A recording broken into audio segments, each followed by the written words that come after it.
이번 시간의 학습 내용과 학습 목표를 확인해 보세요.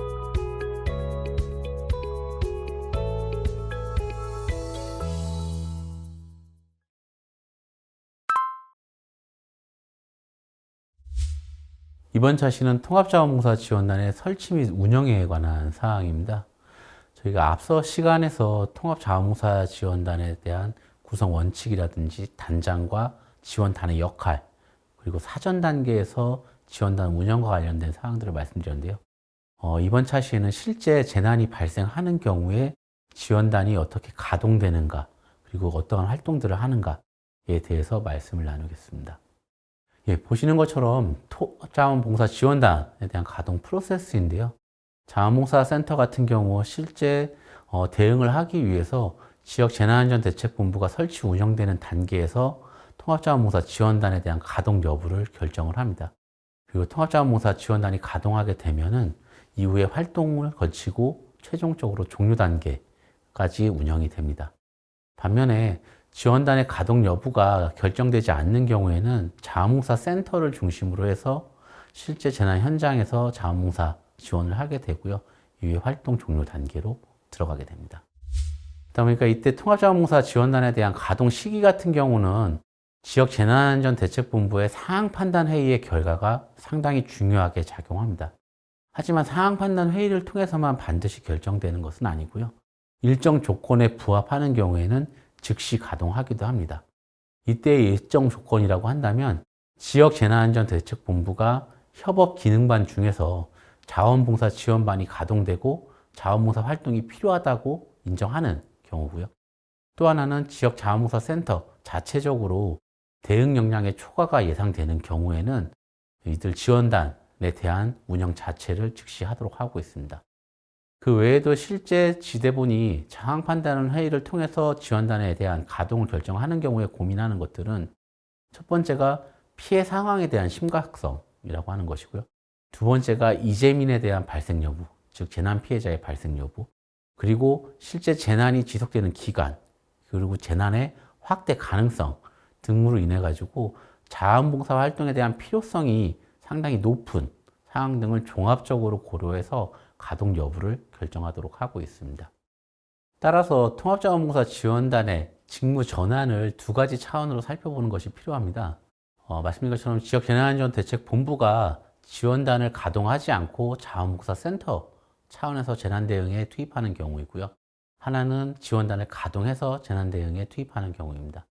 자원봉사 센터 차원에서 재난대응을 하는 경우에는 현장 총괄 담당, 그리고 운영지원팀, 활동지원팀으로 구성하는 것 외에 기획 홍보팀을 포함을 하는데요. 활동지원팀 같은 경우는 수요 및 피해 조사를 하고 자원봉사자에 대한 수요 관리, 현장 활동을 지원합니다. 반면에 기획 홍보팀 같은 경우에는 자원봉사자 관리라든지 기타 활동으로서 의료나 심리 지원 등과 관련된 사항 등을 담당하게 됩니다. 하지만 지원단 체제로 가동하는 경우에는 실제 센터 차원의 역량을 넘어설 것이 예상되는 단계로 볼 수 있고요. 그러다 보니까 상황 총괄팀으로 하여금 재난 현장에 대한 자원봉사 활동을 총괄하도록 하고 있고요. 또 하나 모집 배치팀을 통해서 자원봉사자 모집 등록, 교육 배치 관련 사항 등을 다루도록 하고 있습니다. 그리고 계속해서 활동하는 활동지원팀 같은 경우에는 자원봉사 활동과 관련된 물품에 대한 지원이라든지 자원봉사자에 대한 급식이라든지 간식, 편의시설의 지원, 그리고 봉사활동에 대한 인정, 그래서 봉사활동 시간이라든지 혹은 봉사활동을 대체하는 기부금 확인서의 발급 등과 관련된 부분들을 활동지원팀이 하게 되고요. 활동관리팀 같은 경우에는 재난 현장에 대한 자원봉사자 안전관리와 관련된 사항들을 총괄하거나 활동과 관련된 물품의 소요 등을 파악하는 것들을 하게 됩니다. 그래서 저희가 설치와 운영 여부에 관한 결정입니다. 통합자원봉사 지원단에 대한 근거를 두고 있는 재난 및 안전관리기본법 제17조 2에 근거해서 재난의 수습 목적으로 지원단을 설치 가동하게 되는데요. 이때 말씀드렸던 사항들이 앞서 말씀드린 지방자치단체가 설치하는 지역재난안전대책본부의 상황판단회의 또는 일정 조건 하에서 즉시 가동하도록 하고 있는 거고요. 실제 설치되는 사례들로 보면은 자연재난 같은 경우에 설치된 경우는 2018년도에 태풍 콩레이 때에 설치가 된 사례들이 있는데요. 이 경우에는 주택 침수라든지 이재민이 많이 발생하면서 자원봉사 활동에 대한 수요가 상당히 많이 발생한 시기입니다. 그러다 보니까 이 시기에 재난 상황 종료 및 복구 단계까지 운영된 사례가 있습니다. 실제 이 2018년도 같은 경우는 통합자원봉사 지원단에 대한 도입이 이루어진 지 얼마 안 됐던 시기이고, 지금과 같은 형태의 운영 매뉴얼이 아주 체계적으로 마련되기 전 단계였었는데, 이때 이제 많이 활용이 되었고요.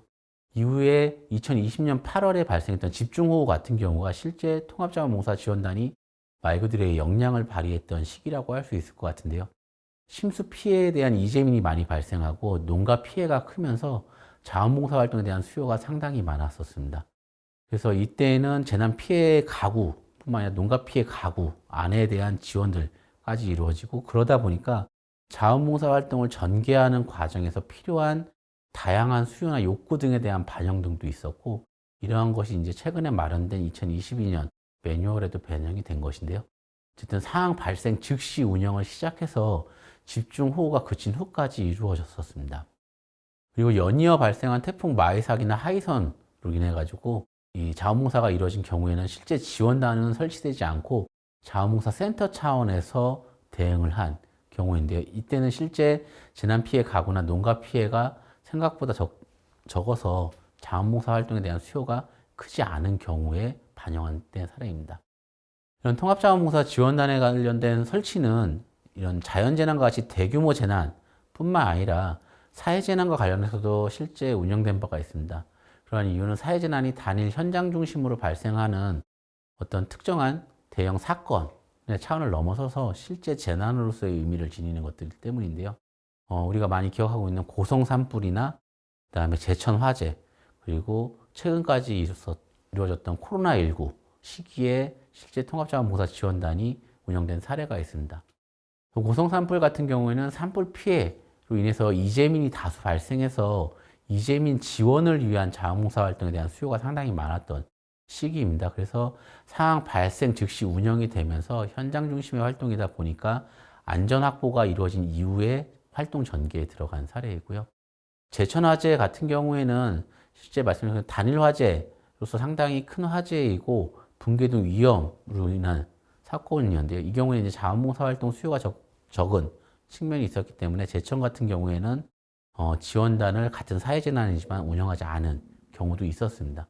반면 이제 코로나19와 같은 경우에는 예방접종 인력 지원이라든지 기타의 자원봉사 활동 수요가 많이 발생한 시기였고요. 그러다 보니까 실제 저희가 코로나19는 2020년에 국내에 유입돼서 전개됐습니다만 시기적으로 활동이 이루어졌던 건 2021년 5월경에 실제 통합자원봉사 지원단이 역할을 수행한 사례가 있는데요.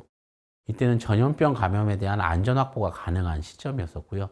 이후에 인력 지원을 통해서 필요 요청에 따라서 정부 수요에 대응해서 즉시 운영한 사례의 경험도 가지고 있습니다. 앞서 이야기한 통합자원봉사단의 지원단의 설치와 관련해가지고 그 가동 시점에 대해서 가동 프로세스, 그리고 실제 가동 프로세스에 따라서 설치가 되는 경우와 되지 않는 경우 나눠서 자원봉사 센터로 운영하는 경우와 혹은 지원단을 설치해서 운영하는 경우를 살펴봤었는데요. 이에 따라 가지고 각 재난 유형에 따라서 실제는 센터로 대응하는 사례도 있었고요. 그리고 이 지원단을 설치하지 않거나 하는 사례도 있었습니다. 그리고 지원단을 설치하는 경우들의 사례들도 각각 나눠서 말씀을 드렸는데요. 각각의 사례에서 이야기되는 가장 중요한 방점 중에 하나는 이재민 수요가 얼마만큼 발생하고 있는가, 피해에 따른 자원봉사 활동의 수요가 얼마만큼 존재하는가가 상당히 중요한 부분을 차지하고 있습니다. 그런 점에서 지원단 설치에 대한 고려사항으로서의 핵심은 첫 번째가 지역 재난안전대책본부를 통해 상황 판단에 의해서 결정을 하지만 재난 피해 상황과 확산 가능성이라고 하는 것이 지원단을 설치하는 데 있어서 상당히 중요한 요소로 작용한다라고 하는 거고요. 그리고 이때 지원단 설치와 관련해서 고려해야 될 사항은 초기에 투입되는 자원봉사 활동에 대한 분야, 즉 자원봉사 활동에 수요가 있는가라고 하는 것과 어느 정도의 인원이 필요로 되는가에 따라서 지원단 체제로 갈 것인지 자원봉사 센터로 갈 것인지가 결정이 된다라고 하는 부분입니다. 또 하나 통합자원봉사 지원단이 설치되는 경우인데요. 자원봉사 센터인 경우에는 대부분 센터에서 현장으로 인력을 파견하는 구조라고 한다면 지원단이 설치되는 경우에는 지원단을 재난이 발생한 지역과의 현장 접근성을 고려해서 설치를 합니다. 그래서 설치 장소 같은 경우 대체적으로 공통적으로 고려해야 되는 사항은 첫 번째가 사고 발생 지역이라든지 피해가 큰 지역을 중심으로 해서 현장에 대한 접근이 가장 용이한 장소를 고려를 합니다. 그래서 설치 장소에 마련되는 지원단의 활동, 이 장소 같은 경우에는 뭐 임시 시설이 될 수도 있고 혹은 텐트형 구조가 될 수도 있고 컨테이너형 구조가 될 수도 있습니다만 재난의 특성에 따라서 그러한 부분은 변화하지만 대부분 현장 접근성이 중요하다라고 하는 거고요. 이때 이 장소에 반드시 포함되어야 되는 사항 중에 하나가 자원봉사자를 위한 교육 장소를 마련하는 것입니다. 그리고 휴식 공간을 반드시 확보하도록 하고 있습니다. 즉 교육 장소와 휴식 공간에 대한 의무적 확보라고 하는 게 설치 장소에서 현장 접근의 용이성만큼이나 가장 중요한 부분이라고 할 수 있겠고요. 이때 교육 장소를 반드시 확보하는 이유는 저희가 전차시에서도 이미 말씀을 드렸습니다만 자원봉사자분들이 실제 사전에 훈련된 분들이 참여하는 것뿐만 아니라 외부의 자원봉사자들이 투입되기도 하고요. 그리고 재난 상황에 따라서는 그때그때 피해 현황이나 현장 상황이 다양하기 때문에 그에 필요한 교육을 할 필요가 있어서입니다. 그래서 교육의 주요한 내용들은 피해 현황이라든지 당일 수행해야 될 자원봉사 활동의 내용이라든지 그다음에 재난 현장의 피해 상황을 포함한 지역의 사정이라든지 그 외에 자원봉사 활동 과정에서 필요로 하는 안전교육의 내용이라든지 사고 시의 조치사항 등을 포함하고 있기 때문입니다. 그래서 현장 상황과 관련된 거는 재난 피해 현황, 그리고 지역적 특성, 그리고 피해자에 대한 현황들인데요. 피해자가 남녀, 노인, 아동, 장애인 등 어떠한 형태로 발생하고 있는지를 파악하는 것은 상당히 중요합니다. 실제 장애인이라든지 노인이나 아동들 같은 경우는 대화 과정이라든지 여러 가지 차원에서 자원봉사 활동을 할 때도 용이하지 않은 측면이 있기 때문에 이들에 대한 정보를 알고 들어가는 것과 모르고 들어가는 것은 다르기 때문이라는 거죠. 또 하나는 활동 내용입니다. 활동 내용은 실제 자원봉사 활동이 재난 피해 현장을 중심으로 해서 어느 장소에서 이루어져야 되는가라고 하는 거고 어떠한 자원봉사 활동인가라고 하는 분야, 즉 소요되는 활동 내용에 대한 거는 사항, 그리고 어느 기간 동안 이루어져야 되는 건가, 그리고 무엇을 대상으로 하는가에 관한 사항들이고요. 이때 사고 등에 대한 조치 사항을 포함한 안전교육의 내용으로는 활동 시의 복장과 장비에 대한 점검, 그리고 긴급 시의 연락처, 그다음에 안전관리 철저, 사고 방지 우선, 그리고 사고 시에 현장 책임자에게 알리고 진료를 받을 것 등에 관련된 주의사항 등을 안내하는 것입니다. 그 외에도 활동 종료 시간이라든지 종료 등에 따른 혹은 비상 상황이 발생했을 때의 집결 장소라든지 그다음에 휴식 장소 등에 대한 정보라든지 식사 시간이라든지 기타 등등에 관한 사항 등을 교육하기 위한 장소를 반드시 포함하도록 하고 있습니다. 그리고 이러한 그 통합자원봉사 지원단에 대한 장소적인 위치는 크게 두 가지 차원으로 고려할 수 있는데요. 첫 번째 실내에 설치하는 경우와 두 번째 실외에 설치하는 경우입니다. 첫 번째 실내를 설치하는 경우에는 대부분 지원단의 활동 목적과 관련해서 그 가용한 면적 등이 어느 정도 규모인가를 고려해서 실내 설치를 하는 거고요. 그래서 실제 지원단이 설치돼서 활동을 하는 내용에 따라 가지고 수용 가능한 면적 범위를 고려하는 것입니다. 반면에 실외에 설치하는 경우가 대체로 일반적으로 볼 수 있는 모습 중에 하나인데 실외에 설치하는 경우에는 1차적으로 현장 접근성 외에도 안전성이 확보가 돼야 되고요. 그 다음에 누구나 확인 가능한 가시성을 확보해야 된다고 하는 것. 그리고 현장 접근성과 관련되는 부분입니다만 원활한 교통. 그 외에 실제 이 통합자원봉사 지원단이 외부에 설치됨으로 인해 가지고 운영하기 위한 그 시설들을 가동하기 위해서 전기라든지 통신시설 등에 대한 연결 용이성이 고려가 되는 측면이 있습니다. 그 외에도 컨테이너 등과 같은 것들을 통해서 설치하는 경우도 있는데요.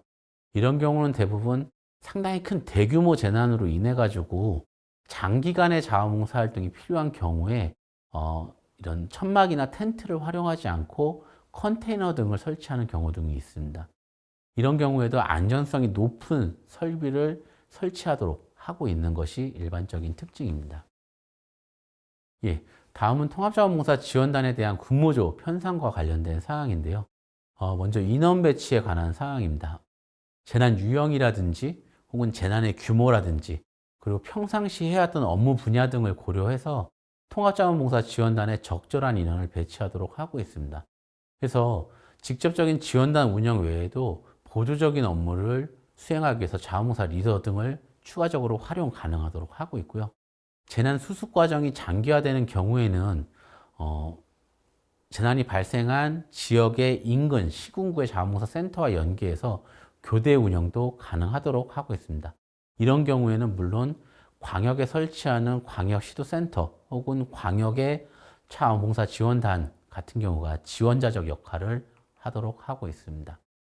그래서 흔히 통합자원봉사 지원단에 대한 근무조 편성과 관련돼서는 보시는 바와 같이 시군구 팀별 구성 같은 경우 단장 외에 상황 총괄에 2명에서 4명 정도, 그리고 모집과 배치를 위해서 2명에서 3명, 그리고 활동 관리를 위해서 1~2명, 그리고 활동 지원을 위해서 1~2명으로 하는 상근 인력을 최소 4개 팀 안에 8명에서 12명 정도로 두고 있고요.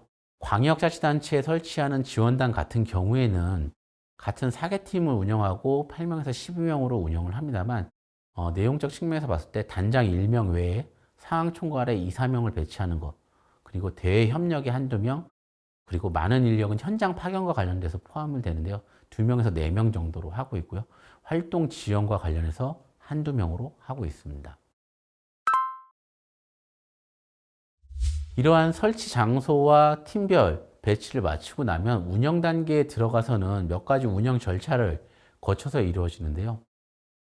첫 번째, 지원단이 구성 가동하는 단계에서의 활동으로는 실제 지원단에 대한 운영 계획을 수립하고 사항 관리나 보고서를 작성하는 내용들이 주를 이룹니다. 그 외에도 지원단에 대한 운영 규모라든지 시기, 그리고 설치 장소 등을 결정하고 초기에 투입되는 자원봉사자 수라든지 분야를 도출하는 것, 이런 것들이 지원단이 가동되는 단계에서 이루어진 내용이고요. 이후에 수요 파악 및 안전 확보 단계입니다. 이때는 자원봉사 활동 분야라든지 인원 등에 대한 수요 파악이 이루어지고 사고 발생에 대비한 인근 의료기관을 파악하는 것들이 이루어집니다. 그리고 재난이 완전히 끝났는지 혹은 이체 피해에 대한 발생 우려가 없는지에 대한 안전 확인을 하고 그 자원봉사 활동 시의 주의사항 등을 파악하는 것, 이런 단계들이 2단계에서 이루어지고요. 세 번째로는 모집 등록과 관련된 사항입니다. 이때는 실제 현장에서 요구되는 자원봉사 활동의 수요가 위험하고 전문성이 요구되는 분야에 대해서는 전문가를 모집하도록 하고 있고요. 자원봉사 센터에 등록되어 있는 단체를 중심으로 해서 우선 모집하는 경우들이 상당 부분입니다. 그리고 대규모 인력이 필요로 되는 경우에는 흔히 저희가 잘 알고 있는 1365라고 하는 1365 자원봉사 포털을 통해서 이루어지거나 혹은 방송을 통해서 대규모 자원봉사 인력에 대한 모집 등이 이루어지고요. 그 현장 도착 즉시에 접수대장에 등록을 함으로써 실제 현장에 참여하는 단체나 인원수, 그리고 활동 기간, 구역 등을 파악해서 등록하도록 하고 있습니다. 이후에 사전에 지원단을 설치하는 장소에 마련되는 교육 장소를 통해서 교육 배치가 이루어지는데요. 먼저 사전안전 교육과 당일 수행할 자원봉사 활동에 대한 교육을 하고요. 그에 따라 가지고 활동 분야를 중심으로 해가지고 남녀라든지 연령이라든지 혹은 단체로 오는 경우에는 단체별 인원이라든지 혹은 각자가 선호하거나 단체로 오는 경우에 선호하는 분야, 그리고 전문성 등을 고려해가지고 배치하도록 하고 있습니다. 그리고 재난 현장 자원봉사 활동에 대한 혼란 방지라든지 안전을 위해서 통합적인 배치 조정을 이때 지원단이 해내는 게 가장 중요한 부분입니다. 다음 5번째는 활동관리 및 지원 단계입니다. 이때는 위험 요소에 대한 지속적인 모니터링이라든지 부상자 등을 의료기관에 인계하는 활동들이 이루어지고요. 트라우마를 호소하는 봉사자 같은 경우에는 심리 지원을 받을 수 있도록 안내하는 것도 지원단의 역할입니다.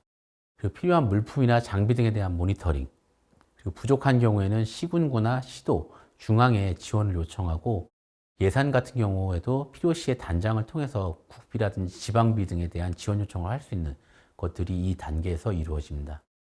여섯 번째 단계는 상황관리 및 보고입니다. 이 단계에서는 당일 투입되는 자원봉사 활동 분야별, 구역별 인원 등에 대한 현황 보고와 다음 날 투입할 자원봉사 활동 분야별, 구역별 인원 등에 대한 산출입니다.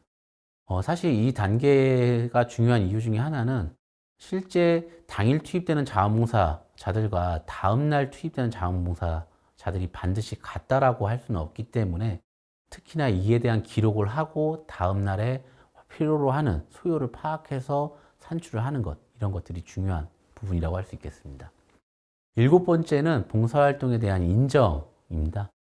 사실 자원봉사활동이 어느 정도 마무리되는 단계에서 이루어지는데 이 봉사활동에 대한 인정은 일일 최대 8시간을 시간으로 인정할 수 있도록 하고 있고요. 그 다음에 기부금 확인서도 발급이 가능하도록 하고 있습니다. 특히나 이때 기부금 확인서는 특별 재난지역으로 선포된 재난피해 현장에서 봉사활동하는 경우에 8시간 기준 5만 원으로 환산해서 기부금 확인서를 발급하도록 하고 있습니다. 그다음에 여덟 번째 마지막 단계는 활동 종료 및 평가 단계입니다. 이 단계에서는 이재민에 대한 수 그리고 복구 진행률을 고려해서 통합자원봉사 지원단에 대한 철수를 결정하는 단계라고 할 수 있고요. 철수가 결정이 되면 이후에는 자원봉사 활동에 참여했던 관계자 대상 평가회를 개최하고 그때 이루어졌던 실제 활동 등을 결과로 해가지고 제도 개선 사항에 대한 도출과 종합보고서 발간 등을 결정을 합니다. 그 외에도 우선 활동가나 자원봉사자 등에 대한 봉사 결정 등을 하는 게 이 단계에서 이루어지는 내용입니다. 그래서 이 지원단에 대한 운영 종료를 결정하는 방법은 자원봉사자 활동 상황이라든지 이재민에 대한 피해 상황 그리고 복구 사항 등을 종합적으로 고려해서 결정하는 단계라고 할 수 있습니다. 그리고 이들 종료가 이루어지고 난 다음에 이루어지는 후속 조치의 주요한 내용은 말씀드린 것처럼 종합 보고서의 작성, 그리고 포상, 그리고 감사 서한 발성, 그 이후에 미담 사례 등에 대한 발굴이라든지 언론 홍보 등을 통해서 자원봉사 활성화를 이루기 위한 홍보, 그리고 평상시 단계에 이루어지는 활동으로서의 교육훈련으로 다시 넘어가는 것, 이러한 것들이 대부분 후속 조치 단계에서 이루어지는 내용이라고 할 수 있습니다. 활동평가에서 중요한 내용 중에 하나는 모든 자원봉사 활동이 끝난 후에 통합자원봉사 지원단과 관련한 단체, 지자체 자원봉사, 재난담당 공무원이 함께 참여해서 하는 평가회의를 개최해서 이루어져야 한다는 점이고요. 특히나 평가 결과에서 도출된 개선사항을 가능하면 백서에 반영하고 관련 기관에 건의해서 개선될 수 있도록 조치하는 게 활동평가에 대한 목적을 달성하는 가장 중요한 사항이라고 할 수 있겠습니다. 이번 차시에는 설치와 운영에 관한 사항까지 좀 말씀드렸고요. 다음 차시에 뵙도록 하겠습니다.